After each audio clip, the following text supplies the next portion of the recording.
Hi, good afternoon, everyone, and welcome to the Skill Up Show. Good afternoon, welcome to the show. It is 1 p.m., that time where we do parenting. If you are underscore right now, you are in the right place. Yes, if you are a parent of a preteen, a parent of a young child, you are in the right place.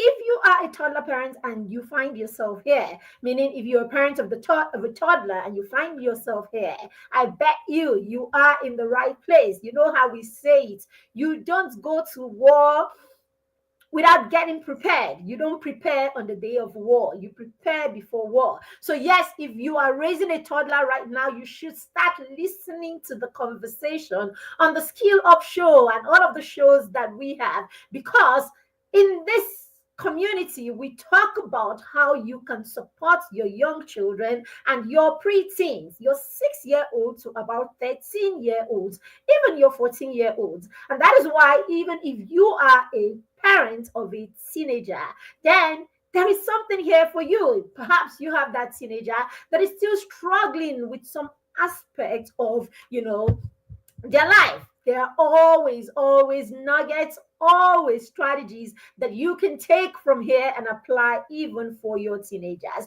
Today, we are talking about how we can raise preteens who understand honor, who understand the importance of honor. How can we raise children and teach them the honor code? Dear parents, honor precedes obedience. I want to start there. My name is Maribeth Chima, by the way. If this is your first time of seeing me on your screen, then hey, I say hello. It's good to meet you. It's good to see you. It's good to meet you. So yes, we do this every Monday at 1 p.m. We call it the Skill Up Show, where we skill up parents so they can also skill up their children. All right. If you are here and you are watching me on Facebook, I think it's a good time to invite a friend and invite a loved one who is a parent of this category of children that we have talked about,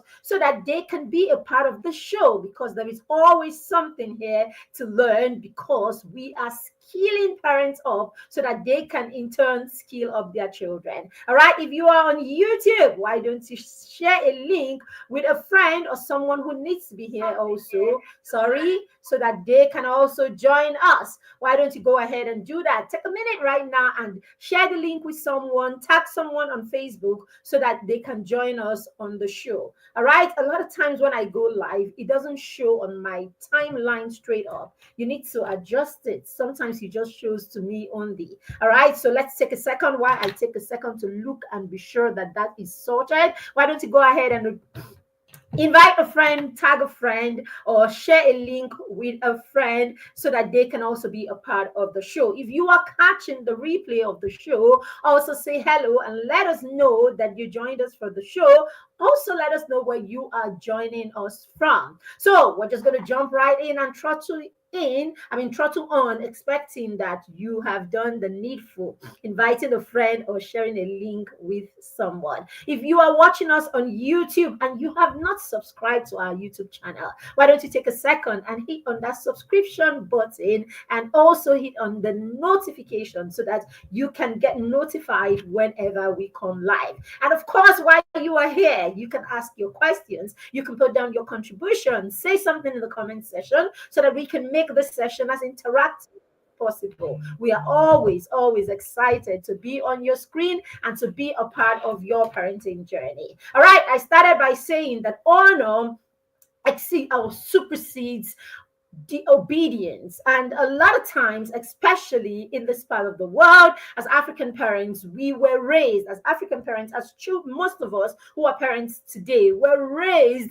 to be obedient. We're raised by our parents to follow instructions. Just do as I say. I have given the instructions. Don't ask too many questions. Don't talk too much. Don't overanalyze it. Just go ahead and do. Are we saying that there is no place for obedience, or are we saying obedience is wrong? No, we are not saying that obedience is outrightly wrong. We are saying that there is more to getting people to do things willingly than getting them to obey you. If you become drunk as a parent, if you become drunk as a leader to get people simply obeying you, then you will not get people who will follow. You will not get people who will become prodigies. You will not get people who will internalize whatever it is that you have brought to the table, because now you have people who are simply just doing what they have to do because they don't have a choice. Now we are bringing another thing to you that is more than obedience, and this is honor. If we can unlock the honor code, if you can take honor, especially for your young children, and help them understand this as possible, you are actually positioning them for a good life. And of course, you are building an excellent relationship, or you will build an excellent relationship between you and your preteen, even as they grow into their teenage and even when they become young adults. Honor is the attitude towards an instruction.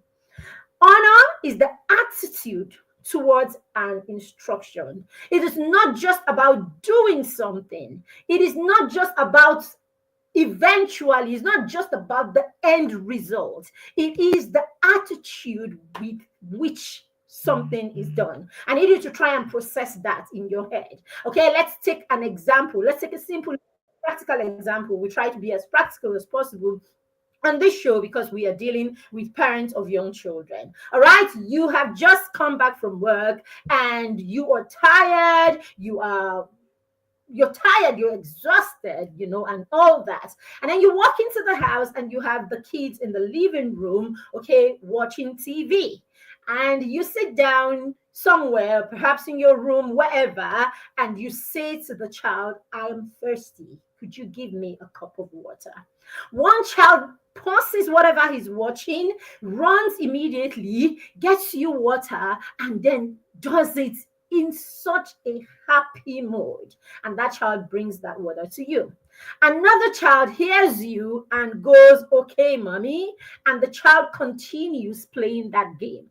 And all of that. And you have to repeat yourself one time or two times, and then eventually the child gets up. Okay, after you have screamed and you have yelled and you have threatened the child, if you don't get up from that place, I will, and all of that, I will turn off the TV, or this or that or that. And then the child goes and gets you the water.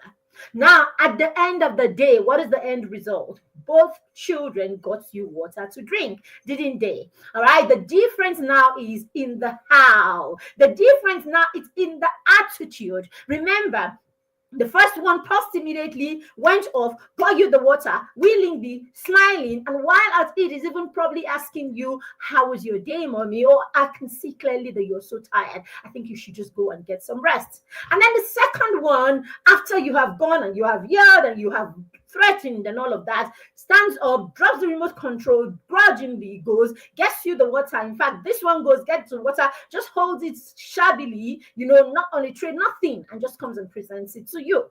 End result, you have drank water. But the thing is, it is the attitude behind it. And the difference between these two actions is what honor is about.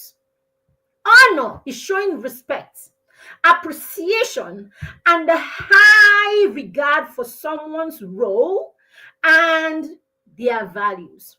When you show a high respect for someone, you show appreciation, you show high regard for their role, the role of a person in your life, their actions in your life, and of course their values, then we say you honor this person.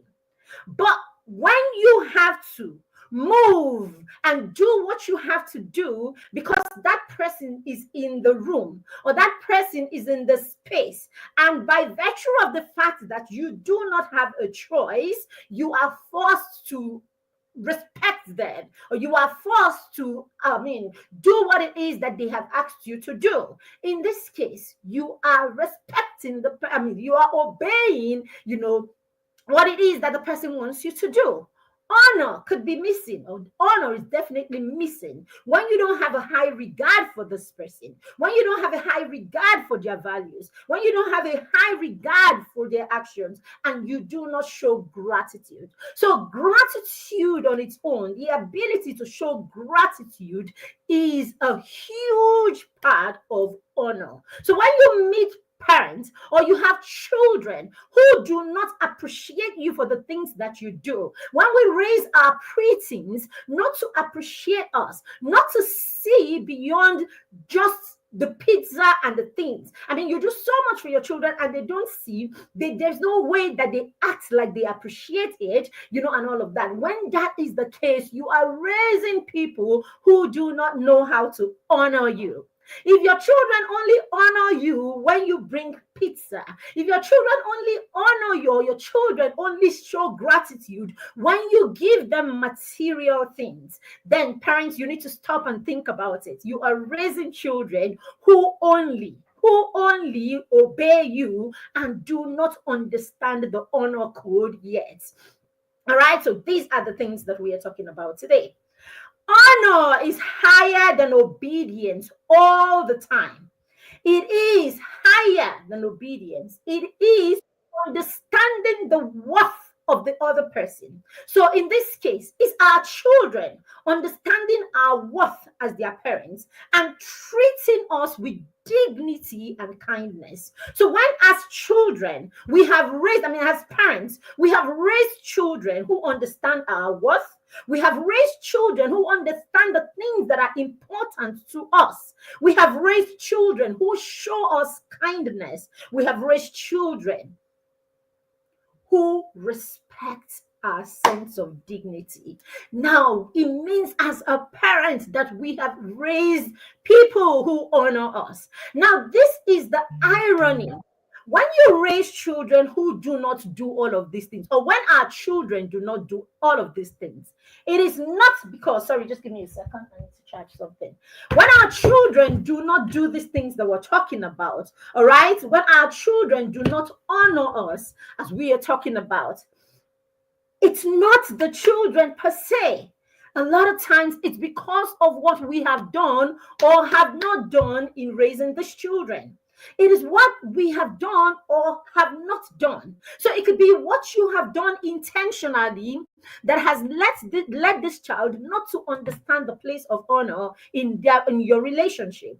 Or it could be what you did not even know that you had to do that could lead to your child not understanding the place of honor. So whether your child honors you or doesn't honor you as a parent, it's all on you. Because and that's because there is seed time and harvest time. So now when we talk with parents, or we talk about being intentional as a parent, when we talk about, a lot of the things we say, let children learn to do chores, let children learn to go the extra length, let children learn to, understand personal development. Now at this point, I run the mastermind circle. It's a pair mentorship and accountability group. Now every time, if you follow me or you're on my timeline, my status or anything, you are constantly seeing, the mastermind circle. We have 6-year-old. We take children right from when they are 6.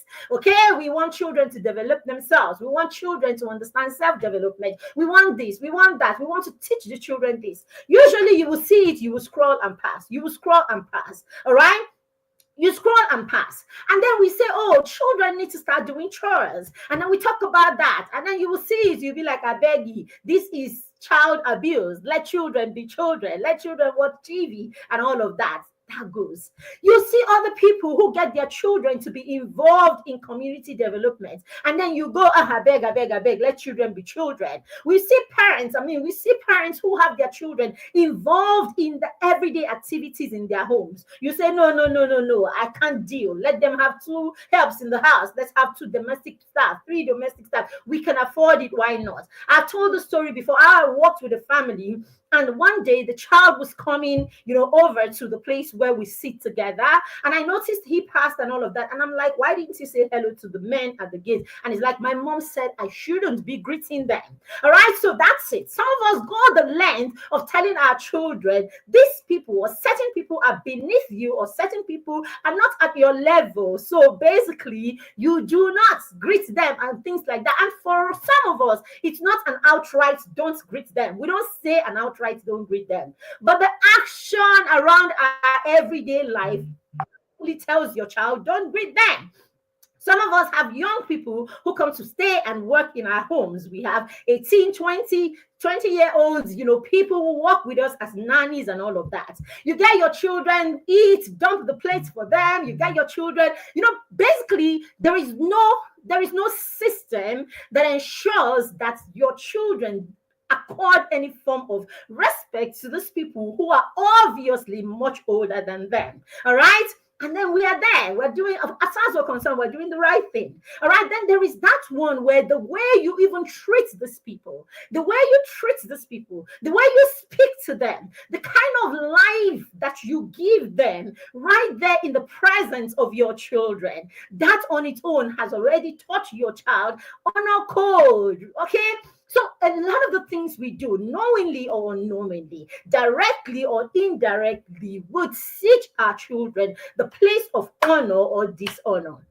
In some cases, is our parenting style, how we parent our children, how we respond or react to the things around us. Okay, what it is that we do, we're going to come to that and treat each of these things, right? We're going to come to it. But basically, what is the attitude around us? What are all of these things? These things around us will determine whether our children will learn the honor code or not, because honor is modeled. Honor is not what you teach when you are scolding children. You cannot scold honor into your child. You cannot scold honor into your child.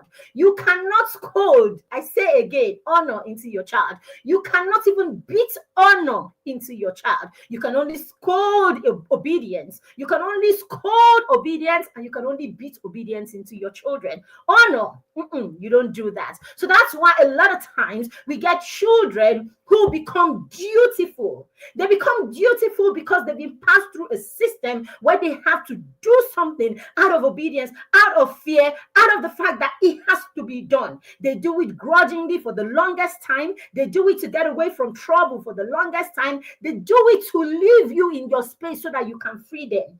We've had children who grew up waking up in the morning. In fact, why am I saying children? That happened to me when I was growing up.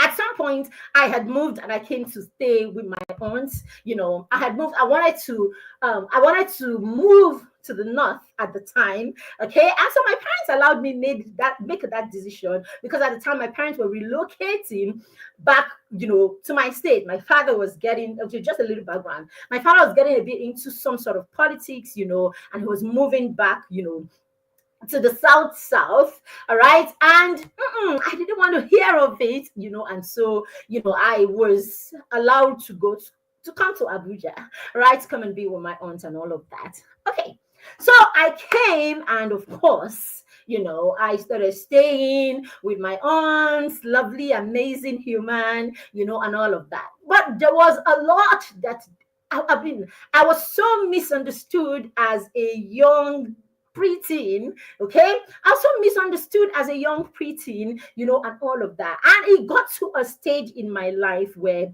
it was a case of, what do you want me to do? Like, I mean, it was nothing else was important, but what do you want me to do? And I will go ahead and do that thing so well. I hated doing it. I hated the fact that you were making me do it. I hated the fact that I had to do it for you.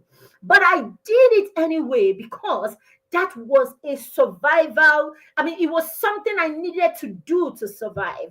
Okay, I'll give you a clear, very straightforward instance. All right, so I lived in a house with my aunts where I had to go to church like every morning. I had to go to church like every morning, okay? And so I had to go for mass, Catholic, right? So we had to do that. So meaning I had to wake up first thing in the morning. Now I was coming from, a home where there wasn't structural. I mean, I'm a last child of my parents. There wasn't a lot of structure where I was coming from. I got away with a lot of things, or let's just put it this way, the training was different. And so now I come into a system that the training was more strict, it was more structured.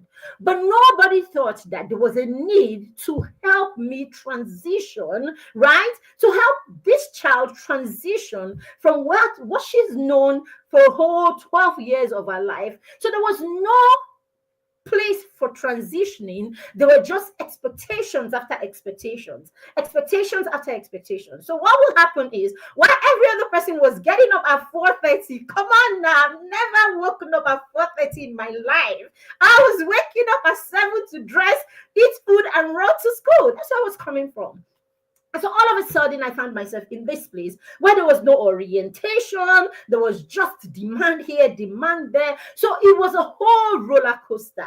And in the midst of that, you got all the judgment and all the negative words, right? Because, oh, you are lazy, you are this, you are that. So it was a lot of negativity. You are this, you are that, you are this, you are that. And so some of those activities that I had to do, I did them without understanding the why. I mean, I did them like I was under duress. Do you understand? I was practically forced to obey and forced to do them. So I never came to the point as a young child or as a teenager where I understood the why, or where I came to willingly accept or love it. So I never came around to loving it. And so that's how I did it for how many years of my life. And so at the point in my life where where I got that, how we see it, there's a time that will come that all of this pressure, or how do you put it, when you don't have access to the child like that anymore, okay, or when the child has other options, right? Or when the child eventually has to go to school, that's where it always is. Okay, when the child eventually has to go to school. By the time I had the chance to step my foot out of the house and I had to go somewhere else where you couldn't enforce all of that pressure anymore, I didn't do any of those things. In fact, it was a reason not to do it. It was rebellion. It became like rebellion. I know at a point, it became so bad that everything that they wanted me to do were the things I didn't want to do. Not because I didn't do them freely when I was at home, but because it felt like this became trauma for me. Having to do these things became trauma for me. So what I'm saying is, there is a lot that goes down, right, when parents do not understand the place of getting children to know the why behind what they have to do, to understand the why, and then to help them transition or help them go through a process. So when it is all about, you must do it by fire, by force, I said so, don't ask me question, and all of that, when all of those things are involved, that we don't get the best out of children, and we just get children to obey us. We don't get them to honor us. And as we said, honor is higher than obedience. It is the understanding of the worth of the next person. Now, this is how honor works, dear parents. When your child has connected with you, you have built a relationship with your child that is based on love, based on trust, based on understanding, and based on empathy. A relationship that respects the child and allows you have time for the child to explain the whys behind what you want, to explain the reason behind what they should know. When you have had time as a parent to model to the child, when you have lived through that system and you have asked questions, they have asked questions, you have answered the questions, when you have done all of this, what you realize is the child begins to replicate or do the same things that you do, right? And so this becomes a standard and it becomes the expectation. So every time your child has to do these things, your child will do it because the child understands how important doing that thing a certain way is to you. The child understands how valuable, I mean, how much of, how much you value that thing, okay, or how much of that thing is part of, your convictions. And so the child does it because the child knows that this is my mother, this is my father's conviction on this particular thing. And because I love and I hold them in high esteem, of course, I know that if I do differently or I go a different way, it will be dishonoring them. I know if I do differently, okay, it will not show them, right, that I love them. Then, more than all of that, just knowing that, oh, I understand why they want me to do things this way. I understand why they are convinced about this thing. And of course, I am also convinced about these things. So that's why we call them a conviction, or call the things that we are passing down to our children or teaching our children our convictions. Because what it is this is what I think. This is what I believe about this thing. And I'm able to pass it down to you in a way that you believe, in a way that you understand, and in a way that you accept and agree with it. So it's our duty as parents to ensure that our convictions, our beliefs, our mindsets, our values are passed down to our children in a way that there is believability, in a way that they understand why we believe in these things, or why we trust in these things, or why we are convinced about these things. Now, when our children believe, when they understand, and I started this session without getting in the fan here, and it's getting really hot. All right, so okay, let's just go on. Okay, so when our children now believe, when they are on the same page with us, when they align with our goals, our convictions, our visions, our mission, when they align with all of these things, then you do not just have someone who is following. Sorry, you do not just have someone who is dragged with you. You have someone who is a prodigy. You have someone who follows because they believe. That's it. This is the same thing that Jesus did when he came and had the disciples, right? He actually convinced the disciples to follow him, right? For every disciple that he met, he gave them a reason why they should follow him. Follow me, and I will make you a fisher of men. He was selling, he was marketing, for crying out loud. All right, as my coach would say, he was actually marketing. All right. He was actually marketing. He went there and he's like, guy, your only problem is to catch fish. Let him be fish. Mm-hmm. Follow me, and I will show you not just how to catch fish. I will show you how to catch men. And the person that has got men, what is fish when you have men? When you have men, you have fishermen that you have caught, fishermen that are now in your corner, as we say. You have the best fishermen in the world who are in your corner. Not one, not two, not three of them. You have. So why do you have to be catching small fish when you know how to catch and gather men? Do you understand? So no, he sold and then he convinced them. And one by one, I mean, do you know how many people were following? How many people would want to be close? How many people would have loved to be a part of the disciples? But he had what? 12 of them. He was very intentional about what it is. He went round and he gathered his disciples. And after that, what did he do?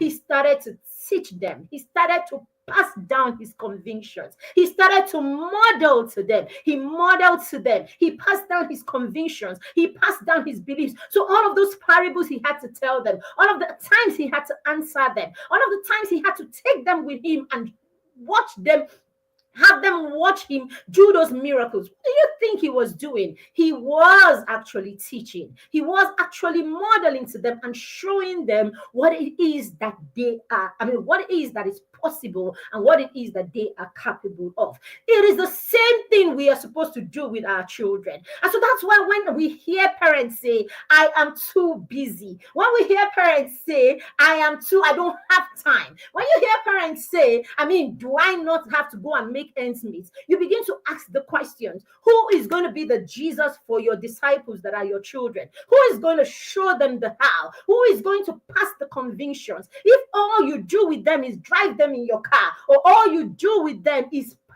send money for fees, if all you do with them is once in a long while, you just show up and there is no content for the time that you are with your children. There is no passing down of convictions. There is nothing. You go a whole 24 hours in a day and there is no 10 minutes that is dedicated to your child. You go a whole 7 days in a week. There is no 1 hour that is dedicated to your children. You go a whole month. There isn't a one day that you sat down for 2 hours, 3 hours to be with your children. Please tell me, when are you going to pass down these convictions? Is it not God that was so convinced about Abraham that he said, I know that Abraham would teach these things to his children? Or is it not in the same word of God that says that we should teach these things to our children? We should teach it to them when they sleep. We should teach it to them when we walk, when we are awake. We should teach it to them when we walk on the streets together. What exactly, what principles are we working on? And what exactly do we anchor our parenting on? If we continue to say things like, I am busy, I don't have time, if I teach them, oh, I don't know how to teach, when are we going to pass a model to our children? So you see now, these are the issues. So that's why we are at a time where we are not raising children who can honor us. Your children will not honor you because they have access to ATM cards. No, they will not honor you. Honor does not come from things. Honor comes from the passing down of convictions. Honor comes from the passing down of beliefs, trusts, and all of that. That's where honor comes from. Because at the end of the day, the thing that will make your child do something because of the worth that they see, what you are worth to them, what will make your child do a thing because of how they want to hold you in high esteem. What will make a child do something because they want to honor your values and your convictions when they don't know them. So these are the issues that we are talking about today. When preteens are taught to honor and understand honor, they understand that their words, their actions, and their expressions reflect their action for you or their love for you.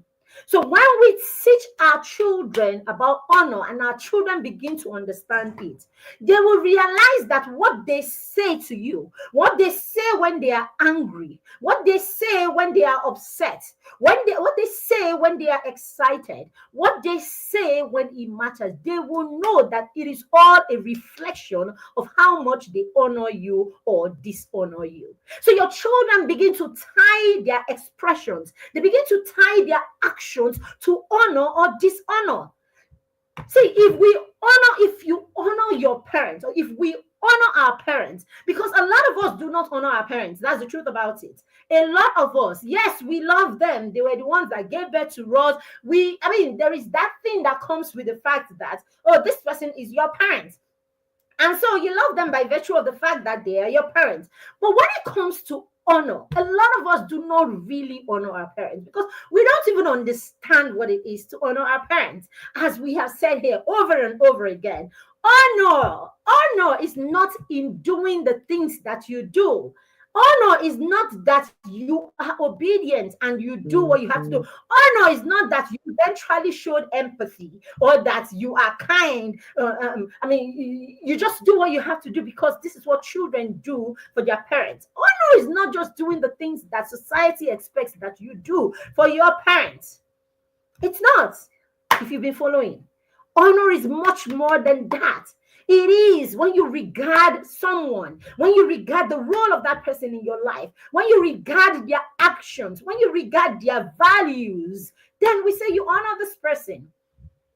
Honor is in the attitude you have towards the instructions that these people give you. So what it simply means is, even when you have parents that you disagree with, you will still reach out and you can still disagree with them honorably. The reason that we don't disagree with some of our parents honorably, it's because we do not know how to honor them. And so we make excuses like it is because of what she said, it is because of what he said that I did that or I said that to him.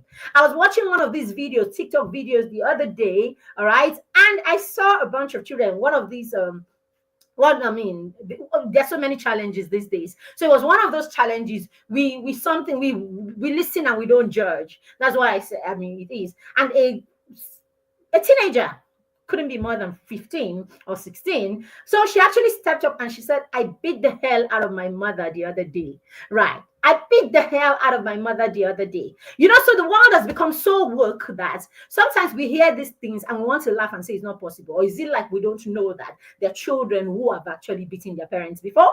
Is it like we don't know that? I mean, it's like we've not even seen those videos where we see people taking canes and beating up their grandmothers because someone has said the grandmother is the one that is doing this or doing that. It is only because there has never been honor. There's no honor. You don't understand honor.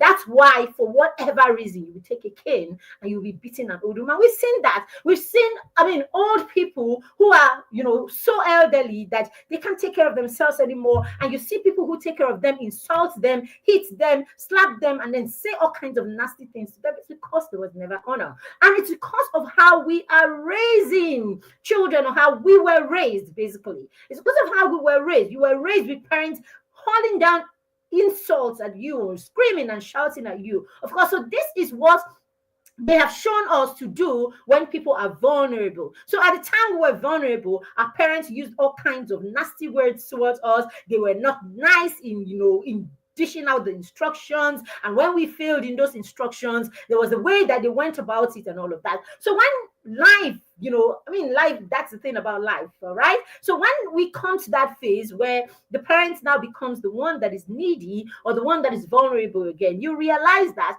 the only template that you have to treat them, if you have not worked on yourself and you haven't healed from your trauma, is you would work the same templates that they taught you for how you treat people when they are dependent and when they are vulnerable. So that's why you see, I mean, you go out, you go to the hospitals, or you go to the village and you go there and you see young people talking to old people in some really nasty way. It's because of how we have put obedience ahead of honor, and how honor, you know, we haven't cracked the honor code. And so honor has not been modeled, and our children do not know, I mean, do not know honor.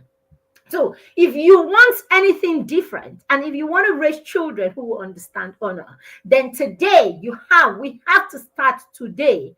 We have to start today to teach children, to model honor, to teach honor, all right, to demand honor, all right. And of course, you cannot demand something that you have not taught. All right. It is a lack of honor, or it is when children know and they understand the place of honor. That is when they replace grumbling for communication, and that's when they replace grumbling for conversations and for negotiations. So the reason why you tell your child to do something and they're constantly grumbling and talking anyhow, it's because they do not understand honor yet. Because it is the lack of honor that leads to all the negative, you know, nasty, disrespectful behaviors that we have in our homes. And a lot of times it starts from how, even amongst our, amongst parents, how spouses honor themselves. So when you model a lack of honor, right, in your home between spouses, the children will see and they will pick. Remember, I said at the beginning that honor is taught and it is modeled. Honor is taught and modeled. So you cannot be talking about honor with your child, and there is nothing in your environment that speaks honor through the things that you are modeling or demonstrating for them to see, and you think that child will understand honor. You cannot dishonor people in your environment, whether it is your spouse, the people who work with you, and all of that. Whoever it is, some of us would dishonor our in-laws, we would dishonor our spouse, we would dishonor the people who work with us, you know, those of us who, I mean, and then we pride ourselves as people who don't take nonsense. Don't worry, it's waiting for you in front. Okay? And that's the thing about honor. It is not something that is served on the for the short term. In fact, it is always served in the long term. All right? Sometimes it is something that may not even show up until one day. You could be that person that your children have to depend on, maybe for their financial benefits, you know, and all of that. So you are the one that has got all the money. You are the one that has the pot of money between your legs, right? And so everybody has to come to you and show some sort of obedience and pretense to get what it is. You will not see dishonor for the longest time. The day or the time that you will start seeing dishonor is when these people do not need to come to the pot that you have between your lap and wait for you to hand down to them anymore. When that time comes, when they have reached the point where they also now have their own pots, or where you have to now come and take from their own pots, wait, you will see dressing. You will see the dressing of dishonor, because dishonor does not hide. It will show one day. Okay, and most times it shows, right? It shows when people do not depend on you anymore. All right, so these are the issues. It will show as entitlement, it will show as, disobedience. Eventually, when the person doesn't have to depend on you, it will show as defiance. All right, it will show as defiance when the child, okay, in the case of children, when the child is old enough to match you physically, the child is taller than you, something in his head begins to tell him, I have the same strength and the same might, right? I have the same strength and I have the same might, right? So if all that you have depended on all this while in your relationship is your ability to shout and your ability to use your fists, okay? Your ability to shout and use your fist, your ability to take that kid, your ability to, use the rod and all of that. A time will come that the child, you don't need to tell anybody, it's not you, your 5 feet 5 or 5 foot 6 self. And then now you have a child that is 5'8". You have a son that is 6. He knows already without going to any juju man that you cannot match his physical strength. So that's why you hear things like, or you will hear a teenager say, how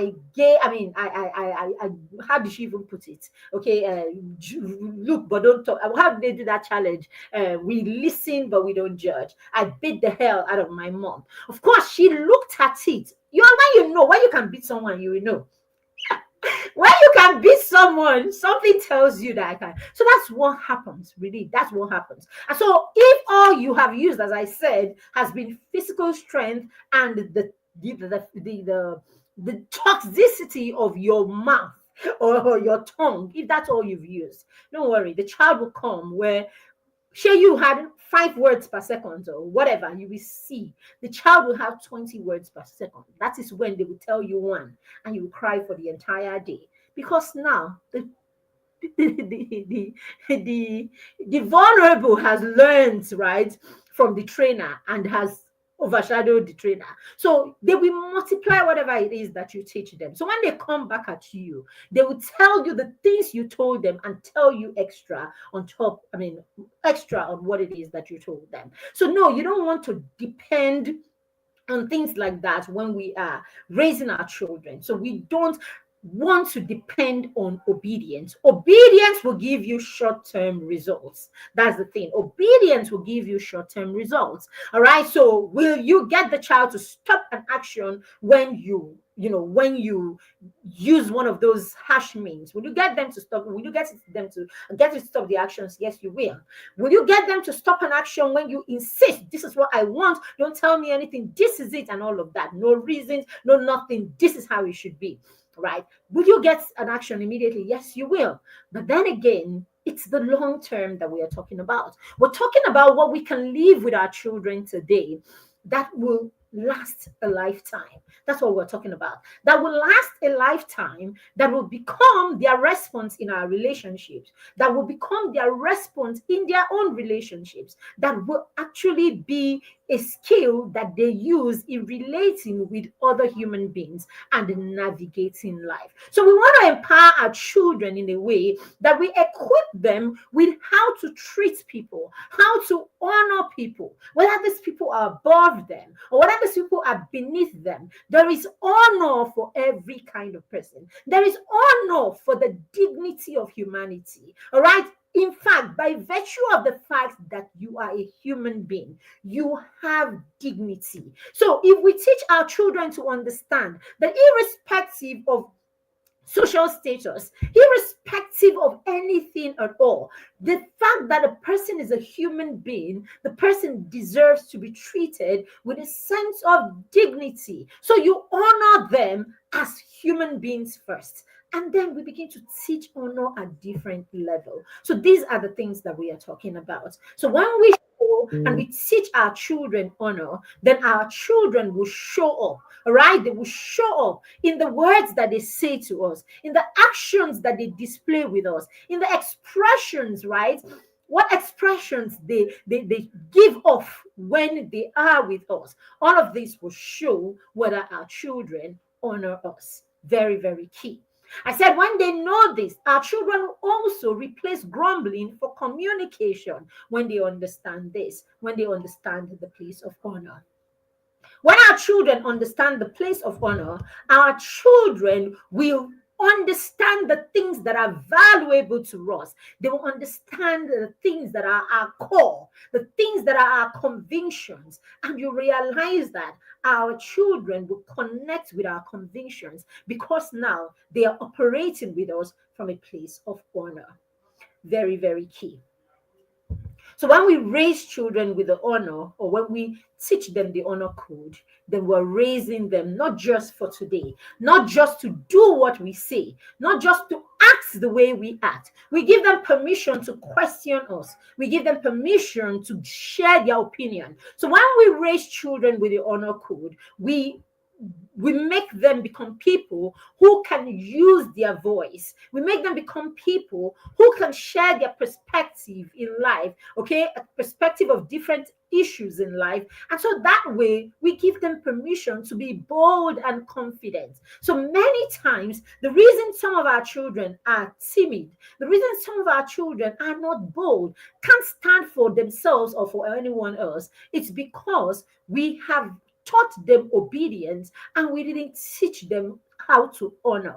And so when they don't know how to honor, when they have to just obey, they do not, it doesn't give them, a permission to share their perspective and be them at all times. Because what it is, or what honor is helping people understand why, helping people understand your convictions about something, helping people understand why they have to trust you, helping people understand why they have to believe in the things that you believe in. So when they do, then they are able, right? They're able to,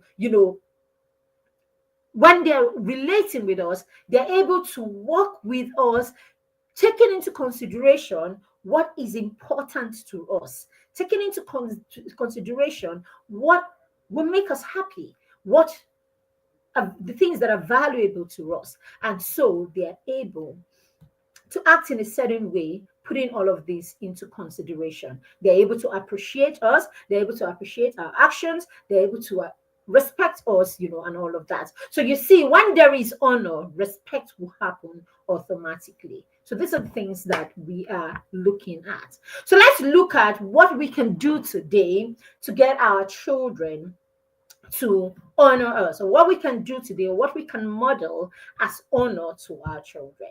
All right. So the first thing you want to do as a parent is for you to raise children who will honor you, you must be the parent who first honors the child. So to raise children who honor us, we should honor our children first. Now, how do you honor your child as a parent? You honor your child by making your child feel that they are heard, they are seen, and they are heard, they are seen, and whatever it is they have to say is important. And this holds for your little child, for your toddler, as much as it does for your what do you call it, for your young adults. So it means that at the level of your 2 year, when your child is two, it means when the child comes to ask those many questions that we term silly, you will create room to listen to them. So when we listen to our children and listen to whatever it is that they have to say, we show them that they are they are worth our time. You honor them by letting them know that they are worth your time. And so or when this happens, the child feels heard, the child feels seen. And a child who is heard and a child who is seen will hear you and also see you. So what you're doing is you are modeling to the child how to listen. You're modeling to the child how to pay attention. You're modeling to the child how to treat people right. So when you do that, your child will in turn do the same thing to you. So you see, you are on your way to teaching the child the place of honor. All right. So when we do this, our children get to that place.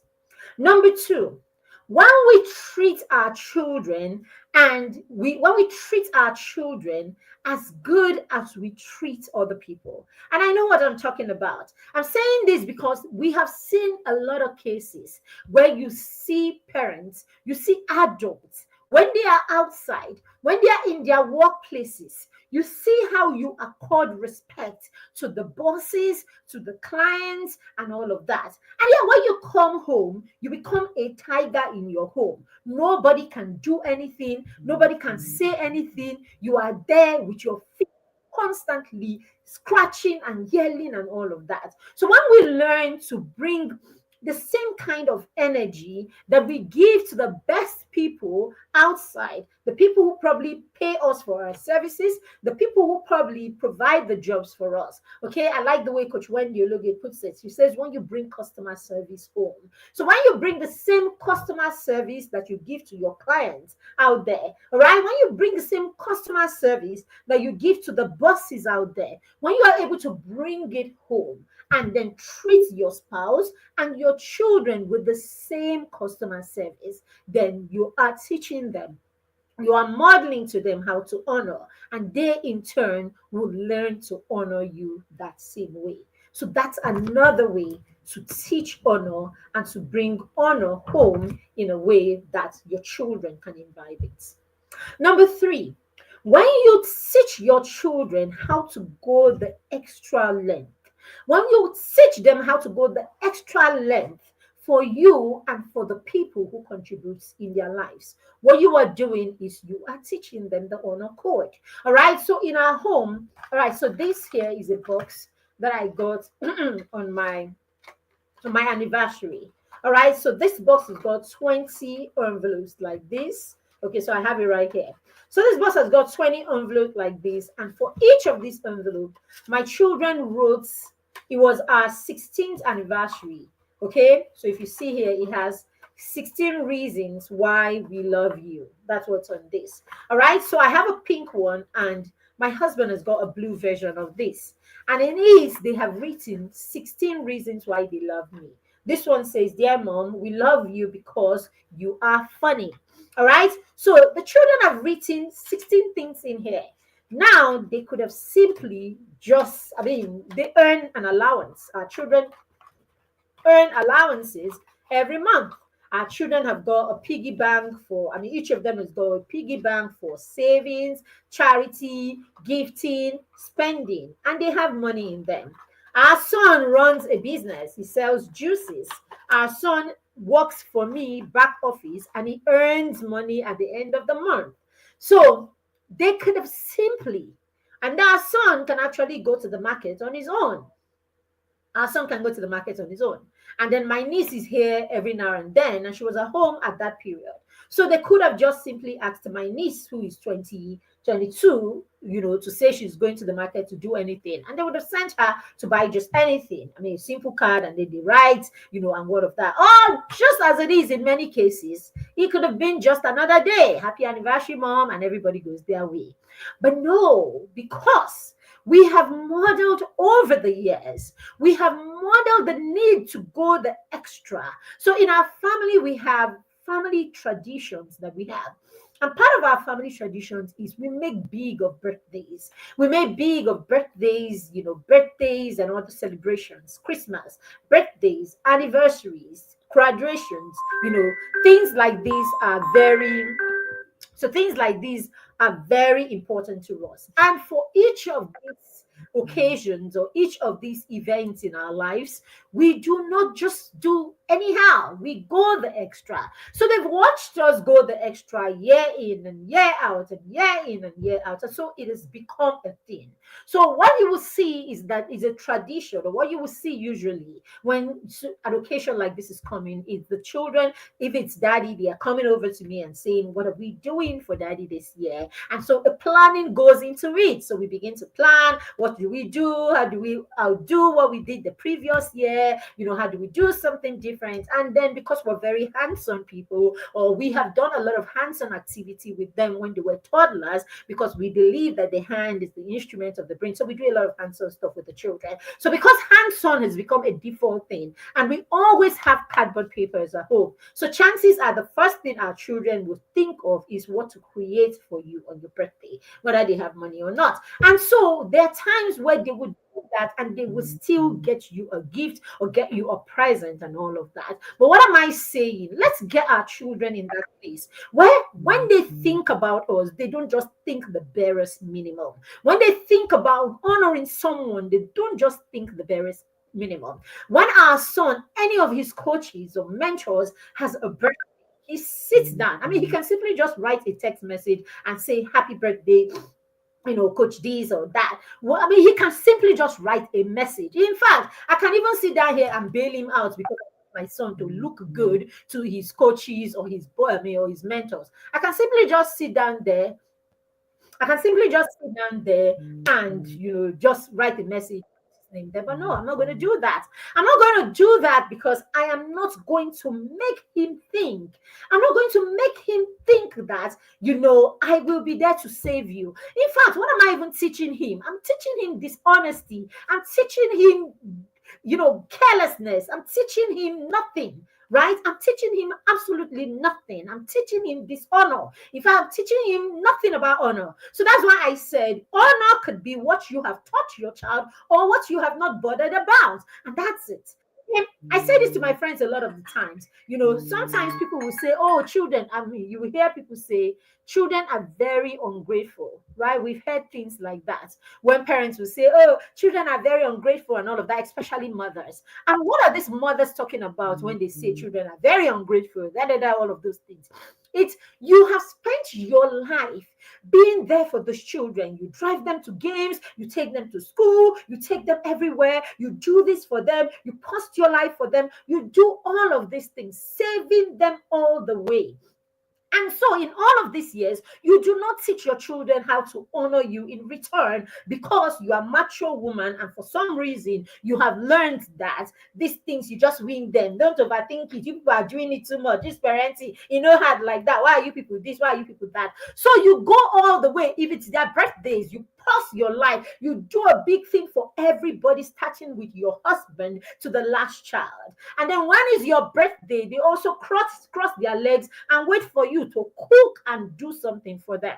So you do this year in, year out, year in, year out. And then all of a sudden, your child is 18 or 20 and is gone to school. You have been doing this since they were 1. You do it all the way. Even at 20, 25, you are still doing and all of that. And you realize you have forgotten that you are a human being. And so they get into that place where they never have to think like they should go the extra length for you. And even if they have to go the extra length, or even if they have to do anything for you, okay, have you not heard of when children will come and ask you for money to get you a gift? Right. Your children will ask you for money to get you a gift. All right. So all of those things. So because we get them to the space where they are doing the barest minimum, or it's daddy's birthday and then mommy will take them and you will give them money they will buy for daddy. Then when it is your birthday, daddy will take them and give them money. What is the child's part in this whole thing? What is the child doing that is extra? What is the child doing that takes the child out of their lane or takes the child out of their comfort zone? So we teach children not to sweat or break a sweat for anything. Somewhere along the line, we are Jabota parents, we are raising our Jabotas. So that is why when the time comes, when they make money, they just sit down there. You are there. They send you a cake. They send you the things that mean nothing to you on your birthdays because you have taught them to do the barest minimum. That is why Nothing that has, I mean, that's the one that even remembers. A lot of times, some of them will not even remember. So what are we saying? We're saying, if we do not teach our children the honor code, if we do not help them understand the place of honor, if we do not model this from them and get to a point where they practice and then we begin to make demands of them to do these things for us and for other people around us, they will not know these things, and so the dishonor circle begins. These are the things that we're talking about. All right, very key.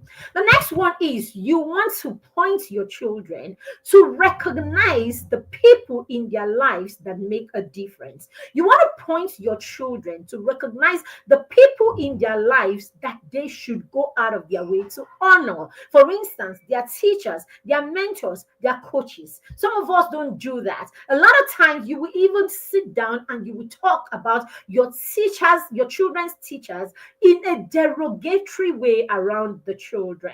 All right, you say, talk to these people who are contributing. See, if someone is contributing any form of value into the life of your child, enough for you to drive your child intentionally and leave them under the tutelage of this person for 8 hours, this person is transferring value.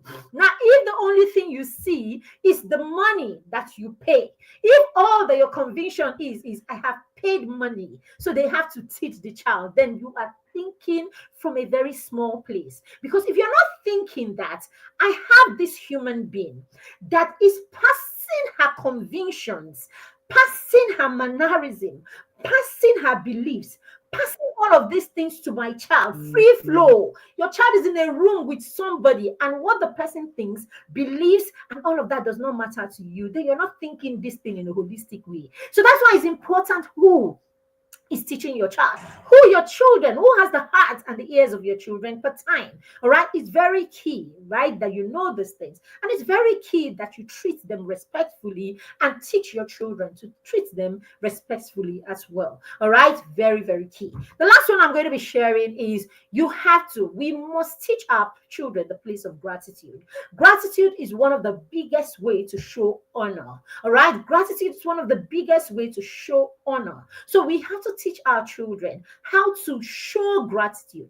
And gratitude also entails that they go the extra mile. Do not teach your children to just say thank you to people and walk away.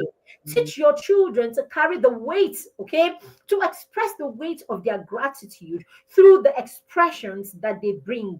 And I said, our children will take their time. I mean, just look at these. There are 20 of these envelopes, and each of them caught in a love-like manner, and time and all of that, time and energy was put into all of this, done nicely and rolled like this. It took them time. I was teaching the children. We're running a course in the academy, right now for the whole of November, and that course is becoming a resourceful teenager. It's a paid course. All right. So in that course, I was teaching the children recently, and I told them that currency is not just money that is a currency. Your energy is a currency. All right, so that's why you say I am spent, meaning you spent your energy. Your energy is money. Your time is money. It's a currency. Time is a currency. Giving someone your time, if you're not in the place where your time is so important to you that you guard it, so guard it closely to your heart, that you don't waste it with anybody and everybody. If you're not there, then you don't understand currency. So I told them, your time is a currency, your energy is a currency. So when you have your children sit down, right, to create something for someone, pouring out their hearts, their creativity, and all of that. What are we paying Mark Zuckerberg, and what are we paying all of this? A lot of people, when you get a painting, what are you paying for already? Creativity. So that's it. So get your children to spend other currencies on people, even if it's not just money. Let them spend currency on the people who add value to their lives. Let them sit down and create something for their teachers. If they can buy a gift, let them take a gift to their teacher. Whatever it is, let them do the same thing for their mentors. Let them do the same thing for their coaches. Let them do the same thing for their best friends. Help them and teach them to see the value of people in their lives. That is also a great way of teaching your children how to choose their friends and who to make their friends. Don't carry all kinds of people all around your life that do not bring value into your life. Teach your children to start recognizing people who should be in their life, who should be in the outer core of their lives, who should be in the inner core of their life, based on the value that these people bring to your life.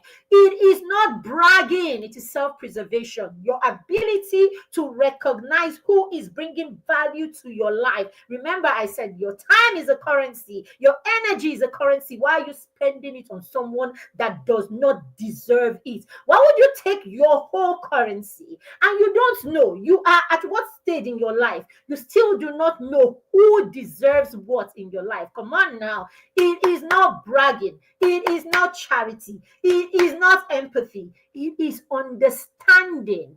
It is understanding where to put your currency. That currency could be time, could be energy, it could be many other things. Could be your loyalty. It's so many other things. So we need to understand this. Teach your children the value of the currencies that they have. Let your children know that they have enough to honor the people who matter to them. It doesn't always have to be money, but there are other currency with which they can honor. All right. And when they understand the place of honor, honor will open doors to you. And you know the good thing, dear parents, you are the first beneficiary of a child who understands honor. When your child understands honor, you will not struggle. You see all this bad behavior, all this bad, in fact, you will never be in a place where you say, I don't know anything in my child's life. When you are in that space where you know nothing about your child life, it's because your child does not honor you. You have not built a relationship of trust, of love, you have not built a relationship that has got honor. All right. You've not built a relationship that has taught honor. And that's why we want you to shift away from just getting your children to obey you. Shift away from being drunk or obsessed with being obeyed. And a lot of times, the reason you want this obedience is because of how you want to look in the eyes of people who are not even seeing you. That is the thing. People who are not seeing you, you are trying to look a certain way. You want to win the medal of a good parent. You want to win the medal of a parent who doesn't take nonsense.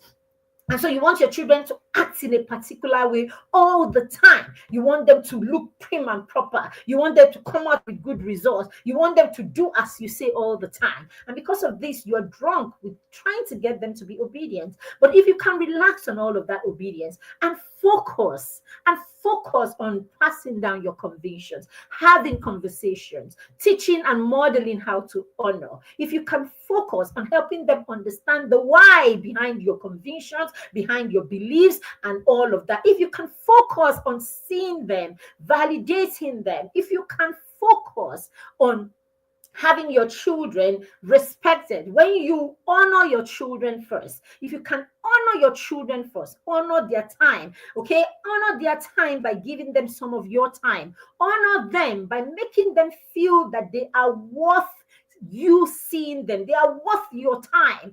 When you don't give your children your time, you are invariably saying to them, you are not worth my time. Yet you find that time for money. You find that time for your friends. You find that time for all the people who do not mean anything. Yet you can't find it for their children. You may not be saying anything, but I tell you, this is what their brains telling them. You do not have time for them. And so they meet friends, whether they are boys, whether they are girls, and they see these ones have got time for them. And mind you, your friends, your children see their friends' parents. So you may not have time, but they see that their friends' mother has got time for them. They see that their friend's father has got time for them. So something tells them that, oh, you could have time for them too. After all, some of this person's father or mother's got time for them. And these are the issues. All right. So let's make this time pass our conventions, teach them and model all these things to them.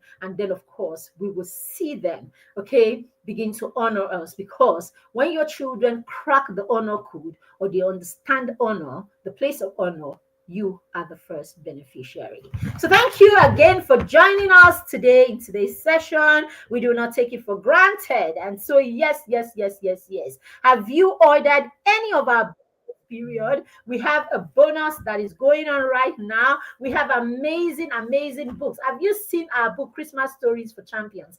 It's one of the most exciting books that your child will read during this Christmas period. It just tells African stories, okay, of what Christmas was like for us growing up in the early 80s, and late 70s. Amazing, amazing stories, lovely illustrations. You can share the stories during the Christmas season with your children. Let them know and hear what Christmas was like, in different parts of, the country. And this works for any African, really. It's the same. Our stories are about the same. Beautiful stories, okay? We have bedtime stories for champions. We have 4 books in our Stories for Champions series. That's bedtime stories for champions. Amazing, amazing good books for your young children and preteens. 7 to 13-year-olds can read our books. We have wisdom stories for champions, amazing book. And then we have playtime stories for champions. So this makes up our champion series. This one is from 0 to 10, so your children can have this, and you can get all 4 of them. And your child gets to come for our vision workshop, where we'll take them through goal setting and planning for the year, getting all those academic goals out of the way, and that they don't have to pay anything. That vision session is worth 15,000, but they don't get to pay anything just because you got one of our bundles. We have the stories. We have the Wisdom Skill Up series also, where we have Destined for Greatness. We have 4 books in this series: Young and Money Smart, and Unlocking Excellence, and then Popular Journal, Skill Up Journal. So you can have all of that, also as a bundle, or you can have all of our books, 10 of them, including this our only parenting book. Mentor parents, and this amazing, amazing journal that we have, 360 planner, amazing. All right, so you can have all 10 for 35 instead of 39,000 for the bumper, for the bumper bundle, basically. All right, you can get all of these, and then your child will get, you know, um, to be a part of the workshop. The child will also have a 7 day, fun reading activity, activities basically for 7 days, and then they will have 7 stories, bedtime stories, Tales by Moonlight stories, some of my favorite stories that I've told to children. And you can share these during the Christmas holiday with your children. We got you and your children this holiday. All right. And yes, if you want your child to be a part of the mastermind circle, our peer mentorship and accountability group, where we do all of these things we've talked about here. We do them with the children. So that way we are supporting you and we're building the children together. Then, yes, you can enroll them for our January cohort. We're starting a new cohort in January. We call it the foundation cohort. In that cohort, we're going to be taking the children through the process of setting their plans for the rest of the year, and all of that. It's such a robust program. Your child should not miss being in the mastermind circle. Thank you for joining us today. We do not take it for granted that you allowed us to be a part of your journey. Have a wonderful day, and enjoy the rest of the week. Bye.